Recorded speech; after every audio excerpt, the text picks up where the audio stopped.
This is VSiN, the sports betting network. The numbers told the story, they always do.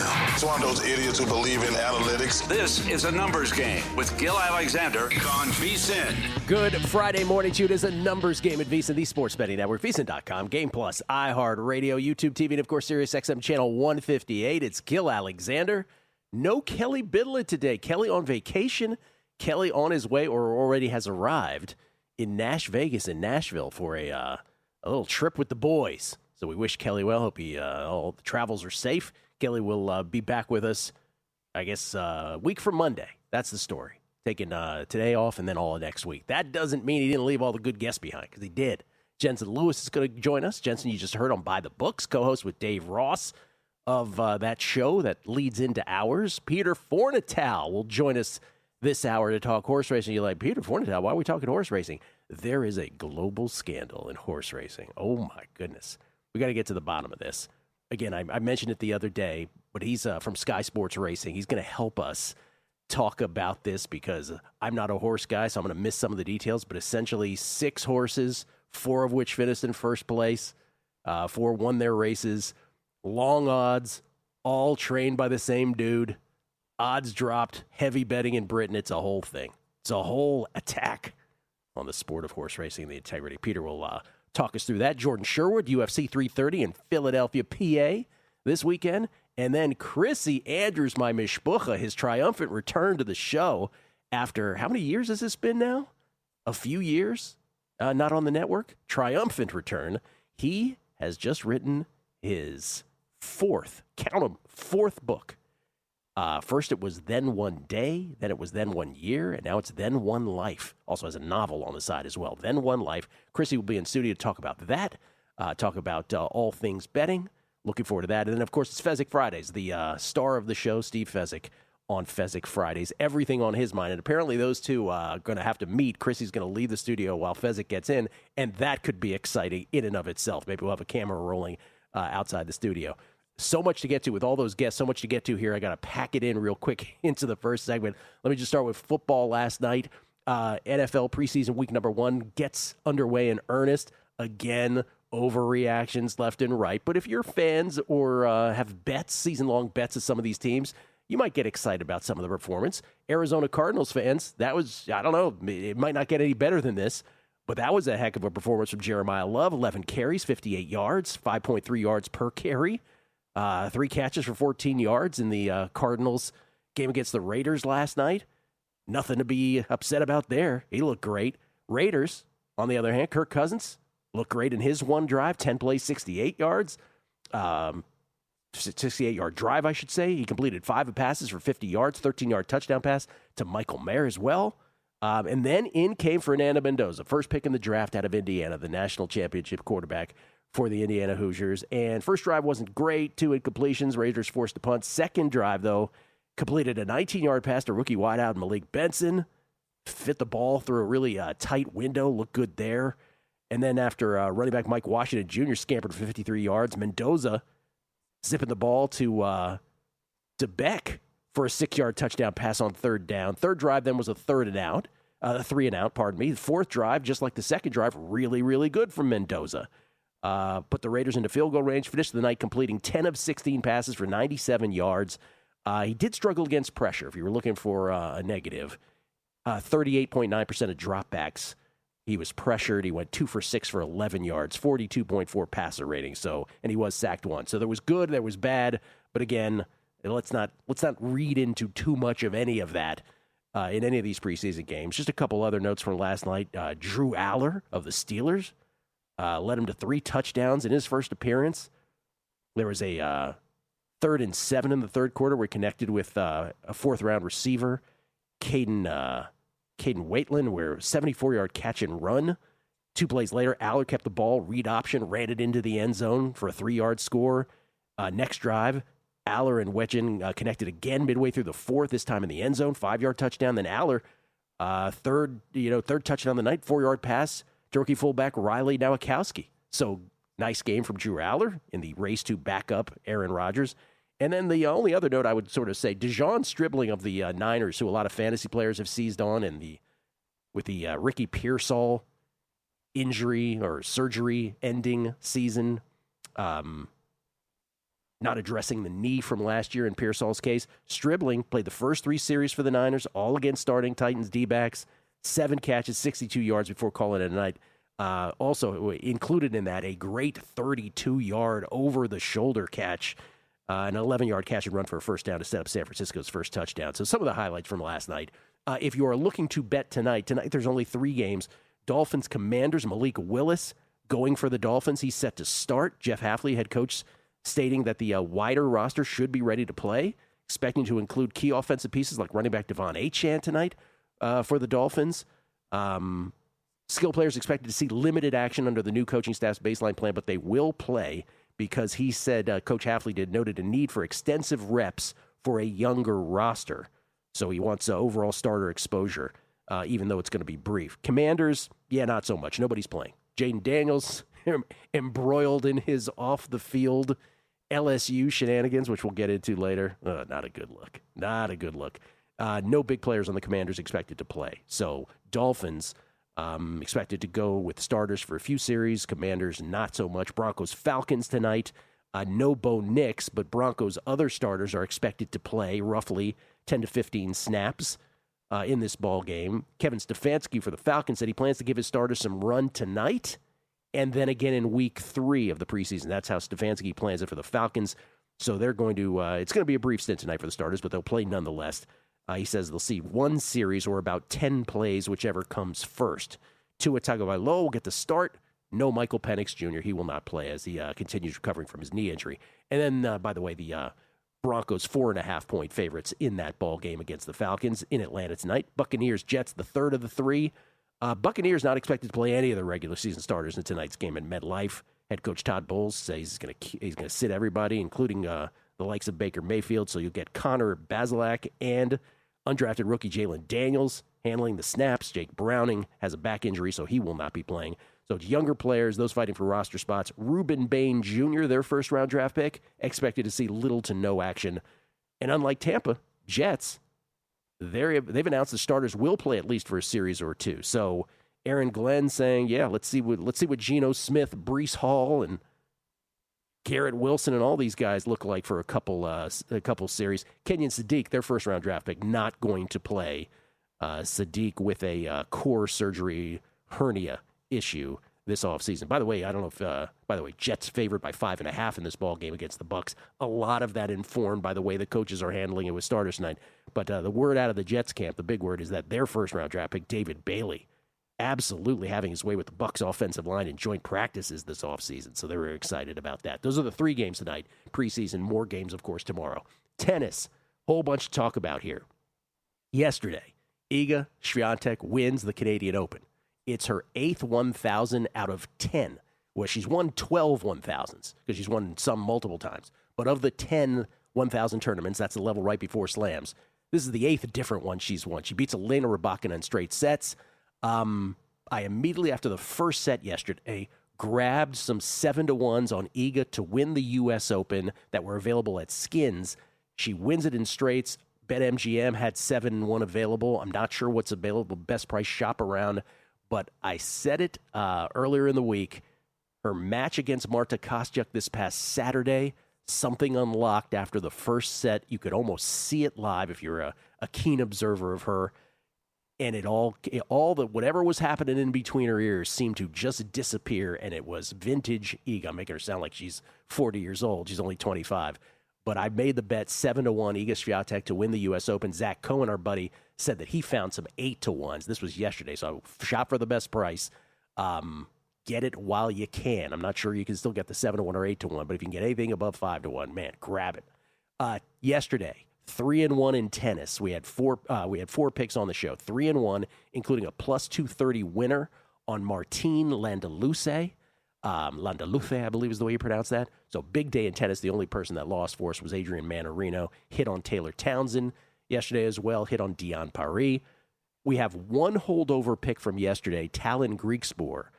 You can still bet that. Again, VSiN subscribers, it pays to be a subscriber. VSiN.com/picks, because honestly, that's the only price right now that is anywhere close to where I gave it out to subscribers at VSiN. Greek Sport, I got it -101. It's about -105. These others, man, I don't think you can play them anymore. In fact, if you're doing this right, I would just suggest you shouldn't play them anymore. But again, those interested, it pays to subscribe. It's sort of my billboard for why you should subscribe at VSiN.com/picks.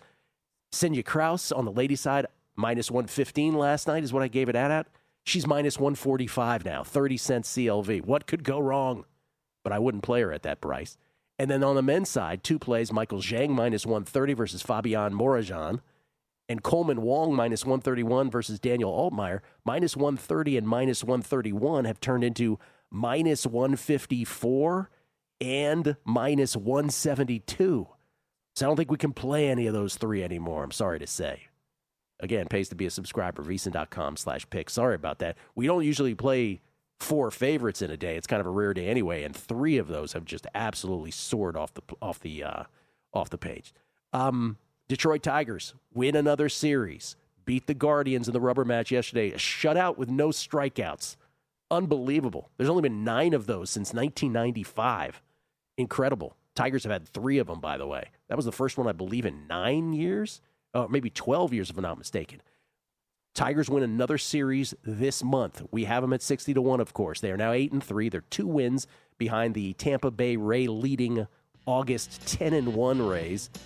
All looking good. Now it's a 3-game set against the White Sox in Detroit. Again, the Tigers right now are on the inside looking out of the American League playoff picture. They'd be the 3rd wild card, but they're 2.5 games behind the White Sox. You sweep, you're in the division lead, looking at least to win 2 of 3, not only for themselves, to be as close as 1.5 after this series, but also for our bet, of course. Coming back on a numbers game. So you're listening to this podcast because you want an edge. But what if I told you you're only halfway there? You've got the mindset. Now it's time to get the toolkit to match it. Here's the thing. Pro bettors, they spend thousands on data and tools. But what they don't know and don't want you to know is that you can get the same edge for a fraction of the cost with VSiN Pro. With VSiN Pro, you're going to get access to expert picks, public betting data, prop projections, powerful tools, analytics, and so much more. Just tap the link in the description and see why thousands of bettors are already using VSiN Pro to cash more bets.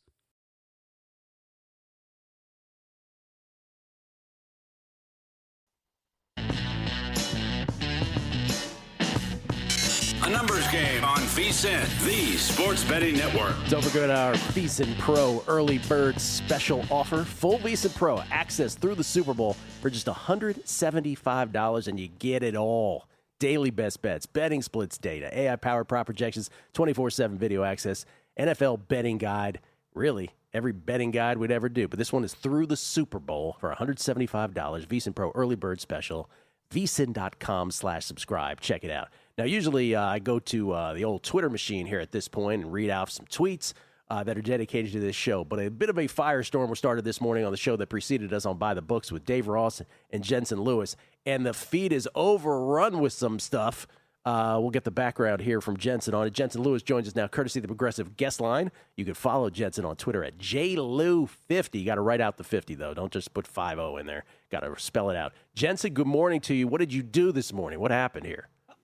But always great to be with you. So I'll set it up. I was co-hosting on MLB Network Radio yesterday, and we had a chance to interview Minnesota Twins manager Derek Shelton. He has a weekly appearance on our Loud Out show, and he is live, Gill, from the outfield of the Field of Dreams in Dyersville, because obviously the Twins and the Phillies are playing there, and kind enough to give us the expanse of everything. We're talking Moonlight Graham, talking the house. You can, all the things that you can do and soaking in the atmosphere. And of course, in his week before, a great colleague and friend Ryan Spilborgs and CJ Nikowski asked him, okay, are you play catch or have a catch when you're talking about it? And so I just threw it out into, the Xverse, Twitterverse, whatever we're calling it now, this morning, tagging all of our weekday talent and our weekend talent. Okay, are you team play catch? Are you team have a catch? And I have to say, with about 50% of the precincts reporting here, Gill, we are too close to call. Come on. No, you're not. Which way it is. Are you really? It's too close to call? This is not. I think we're Jensen. This is not. I think a we're debate. leaning play catch here. That's at least mine. What are you, Gil? Are you have a catch or play catch? Okay, let me just say this. I probably didn't say either. I probably was like, hey, you want to go outside, and then we just have the mitts and the glove and the ball. We probably understand what we're doing anyway, so we probably don't say either. But I will tell you what we absolutely have never said in our lives, nor have ever heard growing up, was have a catch. What is that? Nobody says that. Come on, stop it. What American-born human ever said that? It doesn't happen. It's play catch. Let's go and let's go play catch. Play catch sounds stupid too, by the way. But I would take that over have a catch.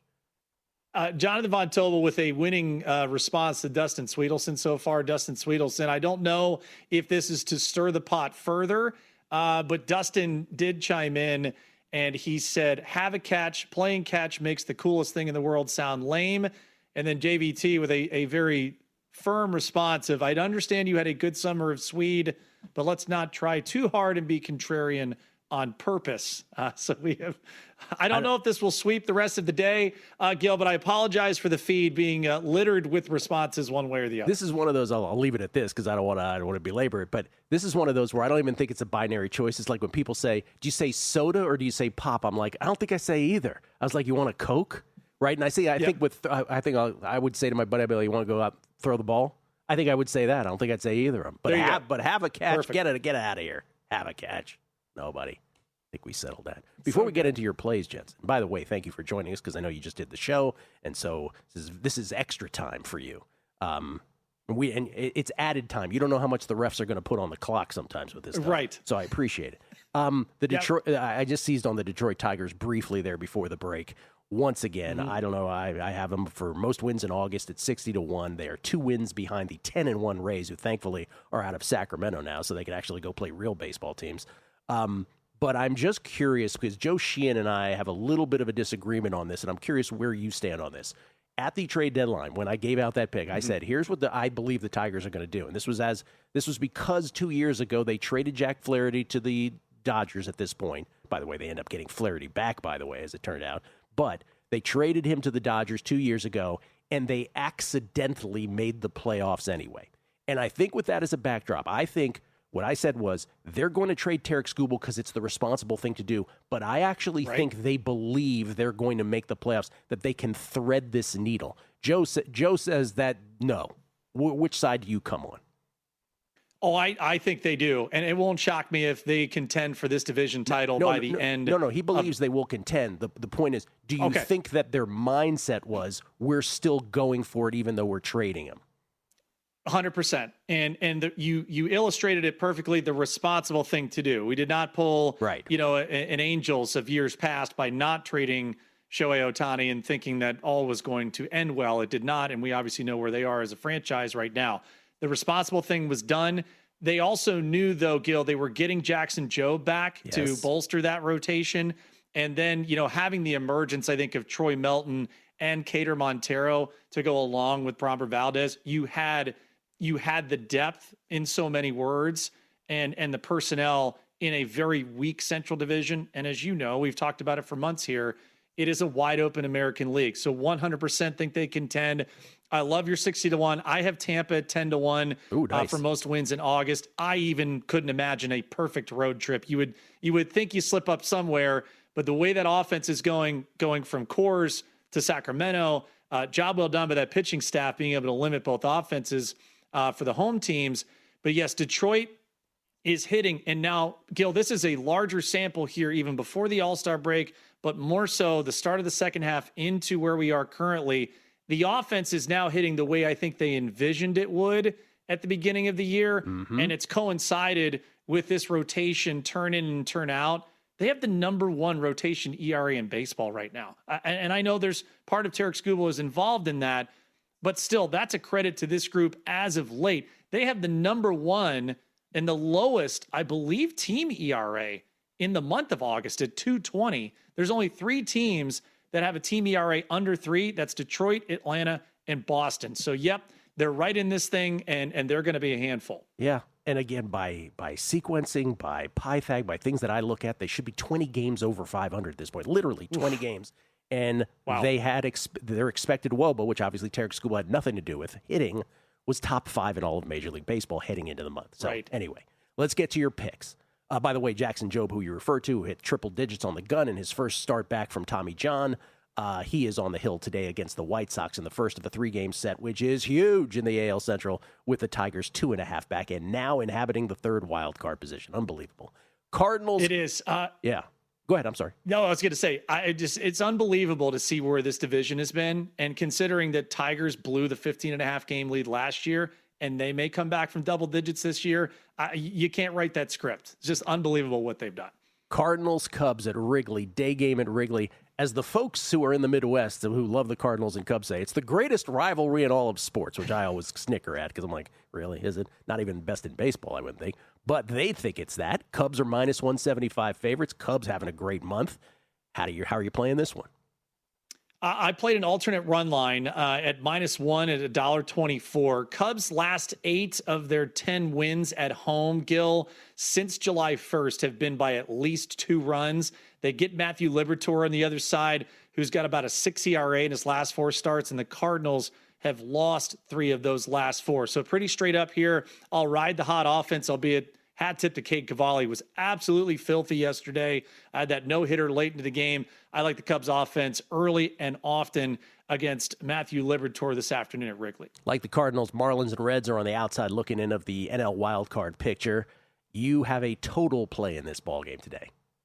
I usually don't go unders at Great American Ballpark, but when I get this kind of swing and miss capability, Gil, with Sandy Alcantara and Chase Burns going head-to-head, I'll take it. By the way, Sandy Alcantara, 3 straight scoreless starts in which he's allowed just 11 hits in his last 20 innings, 10 total runs combined in those 3 starts between those teams. Under 8.5 is going to be the play because we get Chase Burns on the other side. Just a smidge under a 3 ERA in his last 4 starts, but Gil, 9 straight starts at Great American Ballpark, allowing 3 earned runs or fewer. Alcantara might not be the best pitcher in baseball, but man, when he's good, he is good. That's for sure. Pirates and the Red Sox. Red Sox break the 5-game skid yesterday. They are taking on the Pirates. Pirates have had it not so good of late. You're on the Red Sox here or the Pirates? I like the Pirates at a nice money line price here. Home dog here, Bubba Chandler, and the way he's pitched, especially his last 5 at PNC. Pirates have won 4 of those last 5. Jake Bennett has trailed off a little bit, starter for the Red Sox. Last 4 in ERA over 5. He's given up 26 hits in 23 innings. Red Sox have looked vulnerable. Toronto exposed him a little bit. I think you get the power pitching of Bubba Chandler and that big offensive outburst for the Pirates in the series finale. I think they get it going here tonight. All right, and then the Dodgers game tonight. You have a total play in this one. The Dodgers-Brewers, where the Brewers took the first in dramatic fashion yesterday. Edwin Diaz, thanks for blowing my under 8.5 really. yesterday. Let's go right back to it, though. Robert Gasser, last 4 starts at 3 ERA, but 3 of his last 4 starts, Gil, have gone under the total. Yoshi Yamamoto on the other side, .188 ERA, last 4 starts. Dodgers only averaging 3.7 runs a game in August. Under 8. Let's rock and roll. Let's see another low-scoring one tonight. Jensen, thank you for staying late. Appreciate it. And have a catch out of here. Get out of here. Get a catch. Get off my feed. Thank you, Jensen. Appreciate it. Thank you so much. Jensen and Dave Ross by the books each and every Monday through Friday that precedes us here on the network. Horse racing scandal next. Let's go.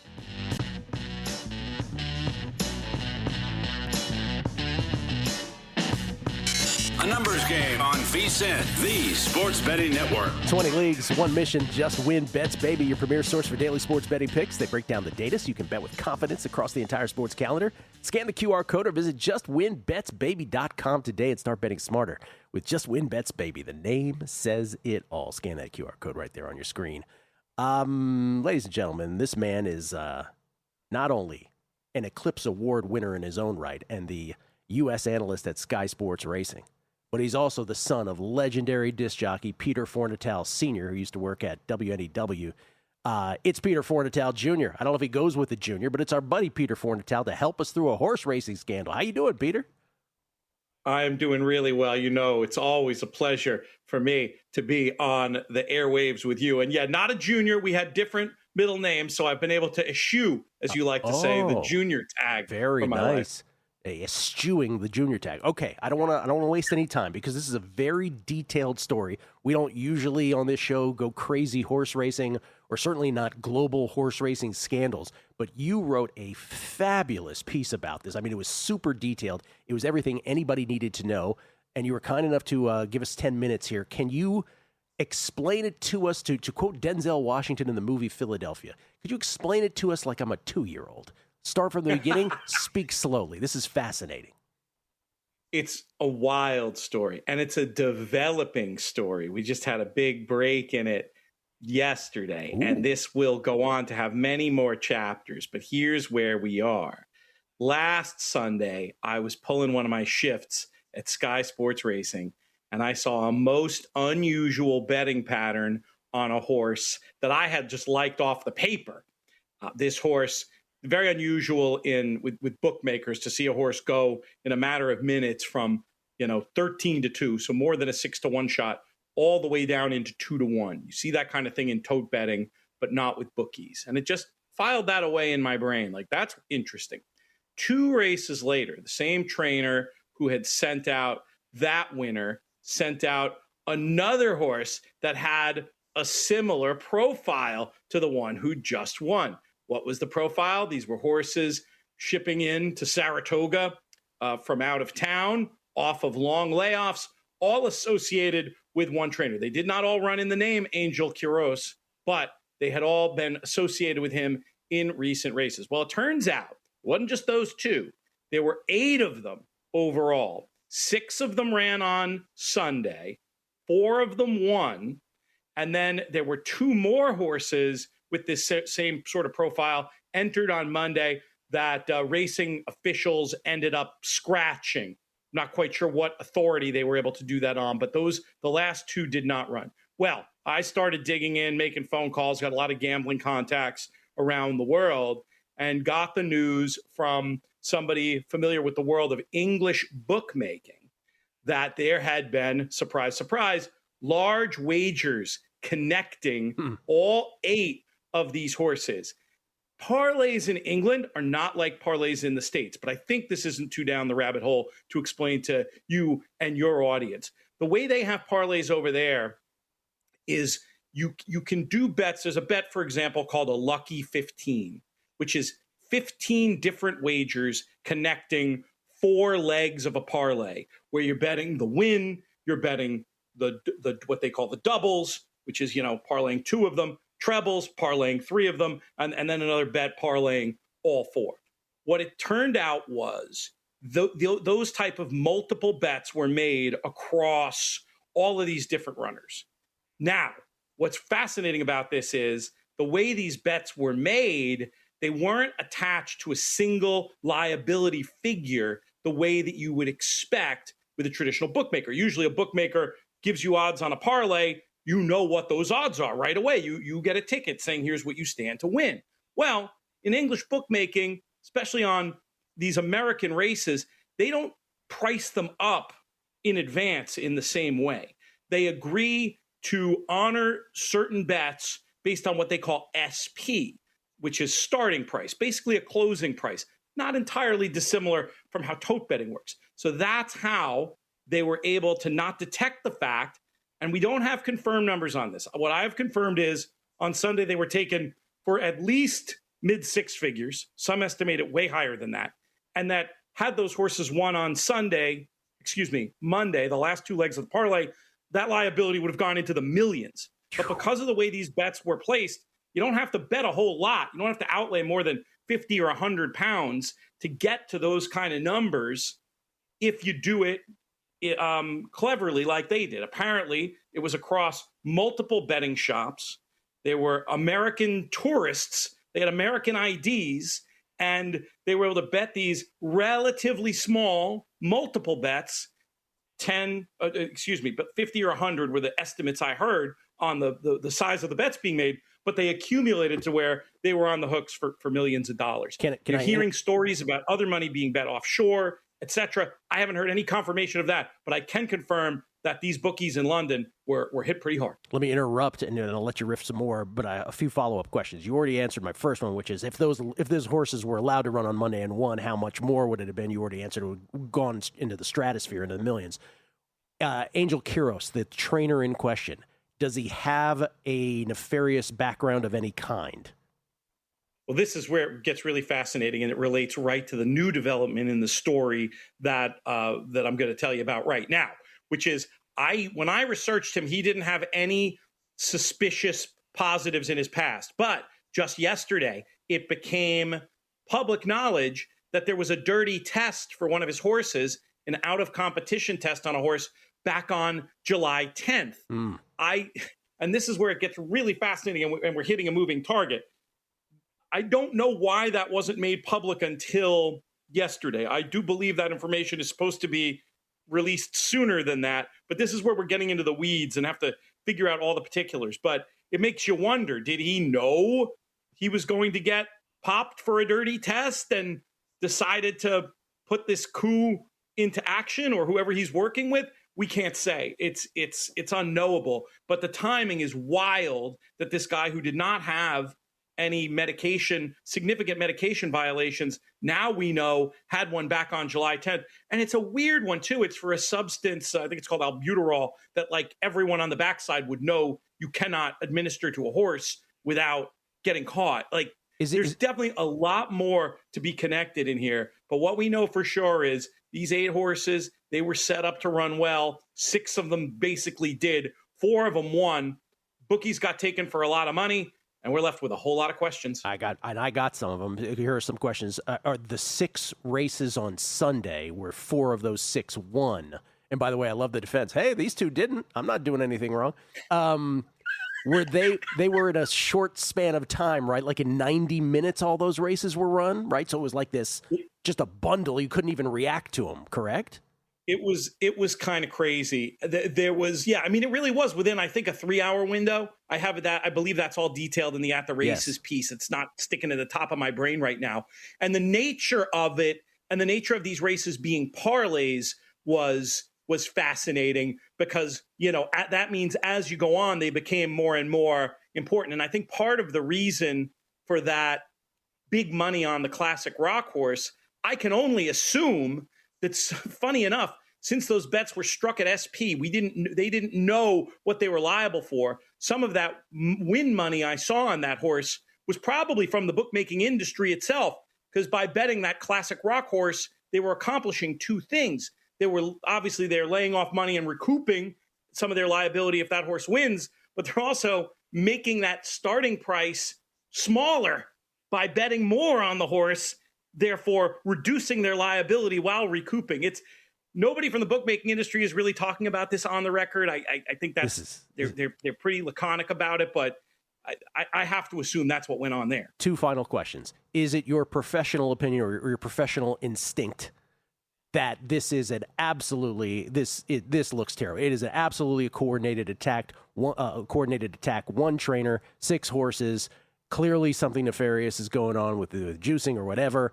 Obviously, and most of the money being bet in Britain makes it even more difficult for what is already a murky regulatory system with horse racing in the U.S. to even do anything about it. You believe that this is this was absolutely coordinated, you think?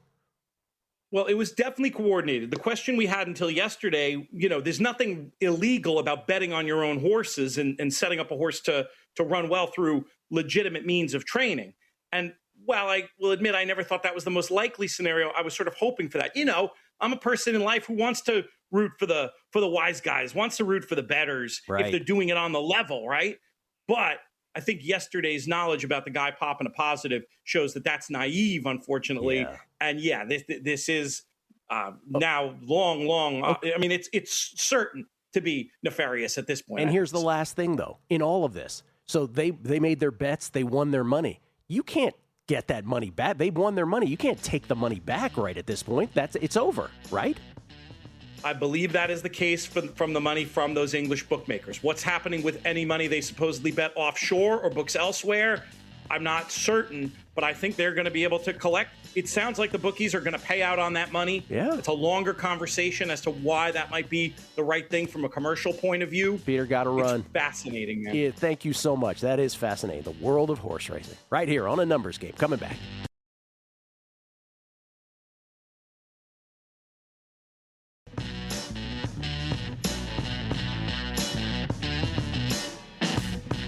A Numbers Game on VSiN, the Sports Betting Network. Back on A Numbers Game, live from Circle Resort Casino, downtown Las Vegas. Gill Alexander. Kelly Bidlin on assignment in Nashville. See what he comes up with on assignment for the week. We get tweets at Beating the Book. This is a tough tweet day because I gotta navigate through all the have a catch, play catch tweets here in the morning. Ryan Hyatt today on a very special A Numbers Game with Gill Alexander. Can't wait to hear Chrissy Andrews back on VSiN this morning. Can we get some random lines for old time's sake? Yeah, we should probably do that. Chrissy Andrews, the director of the South Point Sportsbook Hotel Casino here in Las Vegas, going to join us at the top of the hour. Primetime Leon Sanders, can't wait to hear Chrissy back on your show. Are you going to break it to him that he's not allowed to write book number 5 in deference to your team's quarterback? Daniel's putting the WTF in the WFT franchise, the WOOFT, the Washington football team. Bring back Daniel Snyder and Steve Spurrier. Peace and love. No, please don't bring them back, whatever you do. And I just want to say this about the that it's a bad look for Jaden Daniels. I alluded to this yesterday. It's all, everybody always goes 100% right, 100% wrong, that kind of thing. He's probably 85% wrong. There is a little, there's a little kernel of truth to his side, which is, yeah, it probably does suck and feels a little disrespectful after you had a 40 touchdown, 4 interception Heisman Trophy winning year that, Brian Kelly went ahead and willy-nilly promised DJ Pickett your number when he was recruiting him. And then it's also kind of petty, I think, that DJ Pickett and his dad insist that they should have 5. So I think there's, Jaden is probably, I get it why he's upset. The problem is it's a terrible way to go. It's a terrible way to go about it because it's his mom involved. And bro, you're a professional quarterback. I know that it bothers you, but like in life, you learn which battles you should pick. And making this one so public and demanding that they take all, likeness down of you, it's just a bad look. So I get it, but man, come on. I think there's a lot of blame to go around in this one, but you're not Joe Burrow, dude. You're not Joe Burrow. Joe Burrow won the national title, and you won the ReliaQuest Bowl, I think, that year. So it's not the same thing. It's fair that you're not treated exactly how Joe Burrow is. Anyway, not a good look for Jaden Daniels and the mom, in my opinion. This is from David Newell. Iga 10-1 in faraway places 5 minutes ago on the U.S. Open, so you can get an even better number than I did. Mark Van Kino, I'll be in attendance for the Tigers today and tomorrow. Tailed the Red Sox last month at 30-1 and got on my Tigers also at 30-1. I'll be there cheering them on. Let's go Tigers. Let's go is right. This gentleman has a little something to do with the Chicago White Sox. He's here to talk UFC 330 with us. But yes, this is a big series for our bet because, again, Tigers sweep. Tigers in the lead of the AL Central. They take at least 2 of 3. That's their goal, really, to get within 1.5. You want to be that close with 6 weeks left in the season as opposed to the White Sox winning the series. But this man's rooting for the White Sox, I'm sure. It's Jordan Sherwood joining us now, courtesy of the Progressive Guest Line. You can follow him on Twitter at Wood on ESPN 1000. That an accurate reflection, Jordan? You're hoping the White Sox absolutely big 3 games in Detroit. All of a sudden now it's the Tigers the Sox are looking worried about. And then they got 3 against the Cubbies, the Crosstown Classic. So interesting couple of games for sure. Sox need to figure it out. They've been stumbling a little bit here, and Detroit is hot. So, yes, all eyes on that series starting later today. All right, UFC 330 in Philadelphia, PA, the city of brotherly shove, as the MMA folks call them. Where does this rank in terms of cards, like in terms of excitement level? Or let's go 0 through 10. What number would we give this card? I think it's a solid 7. It's not great. It's not up there with International Fight Week. It's not up there with the White House card, or next month UFC 331 is looking to be in a very deep card. This is I would even call it top heavy, because the main event is interesting because it features the pound for pound best fighter we have currently fighting in Islam Makhachev, now fighting up at 170s, not at 155 anymore. This is, in my opinion, his first true test at the welterweight division. No discredit to the gentleman, Jack Della Maddalena, that he took the title from. But now he fights a true welterweight, a guy that's going to walk into the cage around 195. And it's going to be a test to his grappling skills, Makhachev's grappling skills, and his ability to get this fight to the ground. I think he should be a sizable favorite. I mean, he's just a better overall fighter. But the way that Machado Gary fights at distance, uses his reach, which he'll have an advantage of, uses his striking, it's going to be difficult for Makhachev to utilize and initiate his grappling. I do like Makhachev to win the fight, but I do like him to win it via decision. I don't think he gets Gary to the ground enough during the fight to look for that submission, and he's not going to outstrike him. But I do think he controls him, wins enough rounds. So I get that minus 360 number to about plus 110. And that's where I believe it'll be Makhachev winning the fight and winning it via decision. So Makhachev by decision, by the way, on the line itself, Makhachev is minus 360 versus Ian Machado Gary. You said Gary at distance. Is that and if you look at the old tail of the tape, right? He's 5 inches taller, Gary is, 5-inch reach advantage, 8 years younger. But in the end, it's really, for those of us who love boxing, this feels, correct me if I'm wrong, like Gary just is going to run around this ring, for lack of a better term, and Makhachev's going to look to try to just, get him in a clinch and then go to work on him. What's the scenario like? How does Gary what's the path for him to even win this? Just to Ray Leonard, sure. Marvin Hagler this, I guess? Yeah. I guess. I mean, he's going to have to establish his jab. He's going to have to establish his strike. I mean, look, Islam Makhachev is on a 17-fight win streak. That one loss he had before those 17 wins, he was knocked out. So he has been tagged. He has been dropped. He is susceptible. Gary's not a power puncher. He's going to have to land some combinations, but the footwork is fantastic for Gary. He's coming into this prime. There's also a narrative about Makhachev that after this fight, if he wins, he is retiring. Of course, he's the protege of Khabib Nurmagomedov, who many people believe retired early in his career, and Makhachev wants to do the same because now they have their cousin Usman Nurmagomedov, another Nurmagomedov coming into the UFC most likely. They don't want to fight each other. They fight at the same weight classes. So that's why I believe that the play is decision. Gary's great. He's a fantastic fighter. I just don't think he's going to be able to prevent the eventual takedowns that will take place in this fight. Would you say Makhachev is one of the most dominant MMA fighters of all time? Would you put him in that category? You can't argue again. He's not on my Mount Rushmore. He's not my top 4, but he's up there. I mean, the laundry list of fighters he's gone through, the fact he's a 2-divisional champion, 17-fight win streak, and those people on that build up certainly is in that conversation for top 10 top fighters of all time. Mackenzie Dern, Jillian Robertson, which precedes that. Robertson, great little stretch of fights here, but this is a step up in competition, isn't it, for her?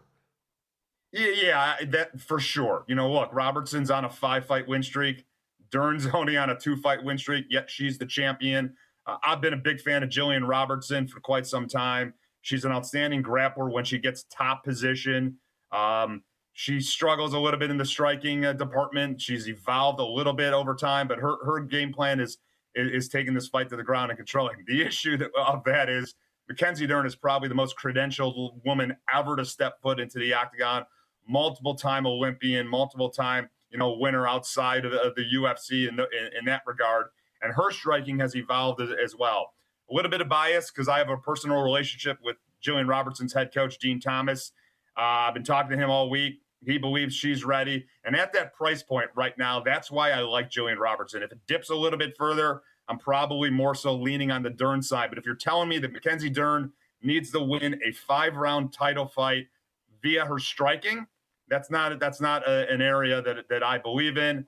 Jillian Robertson's a bit of a dog. She's going to test herself against Mackenzie Dern on the ground. And I kind of do like that strategy. Don't play it on the feet. Let's see what we can do. So that's why I am on the Jillian Roberts side at that plus money, plus 185. Yeah, so Makhachev by decision, plus 110 versus Gary, and then Jillian Robertson at this price, plus 185 versus Mackenzie Dern. You have a couple other plays for us before you go. Yeah. Ribovic against Edson Barboza. Edson Barboza is a fantastic fighter, but he's now 40 years of age. Ribovic is an explosive striker. And, Edson just doesn't have the footwork and the quickness that he once did back when he was, ruling over the lightweight division with his leg kick. So I think Ribic gets the knockout, and then a fantastic fight earlier on in the card. Chidi and Njokuani just struggled with weight, so pay attention to that as well. Two explosive strikers, but Joel Alvarez also has ability to get this fight to the ground and get submissions. Chidi and Njokuani is not a grappler. He wants to be on the feet. So I think this fight is a car crash waiting to happen. Let's get the under at 1.5. That's still plus money, plus 107. Wow, car crash waiting to happen. That always appeals to the listener. Thank you, Jordan. Appreciate it. Real quick before you go, Chicago Bears finish what place in the NFC North? Oh, they're going to win the North. Let's go. They're going to win. What answer was I expecting from you? Exactly. Come on, they're going to win the North. You got me going with Detroit and the Sox. So now, of course, Bears are winning the division. We are oppo, as they say in this one, Jordan. Thank you. Appreciate it, man. Jordan Sherwood, everybody. The host of the MMA advisor at Fat Jack Sports, co-host of the Unnamed MMA podcast. Chris C. Andrews next. Triumphant return on A Numbers Game.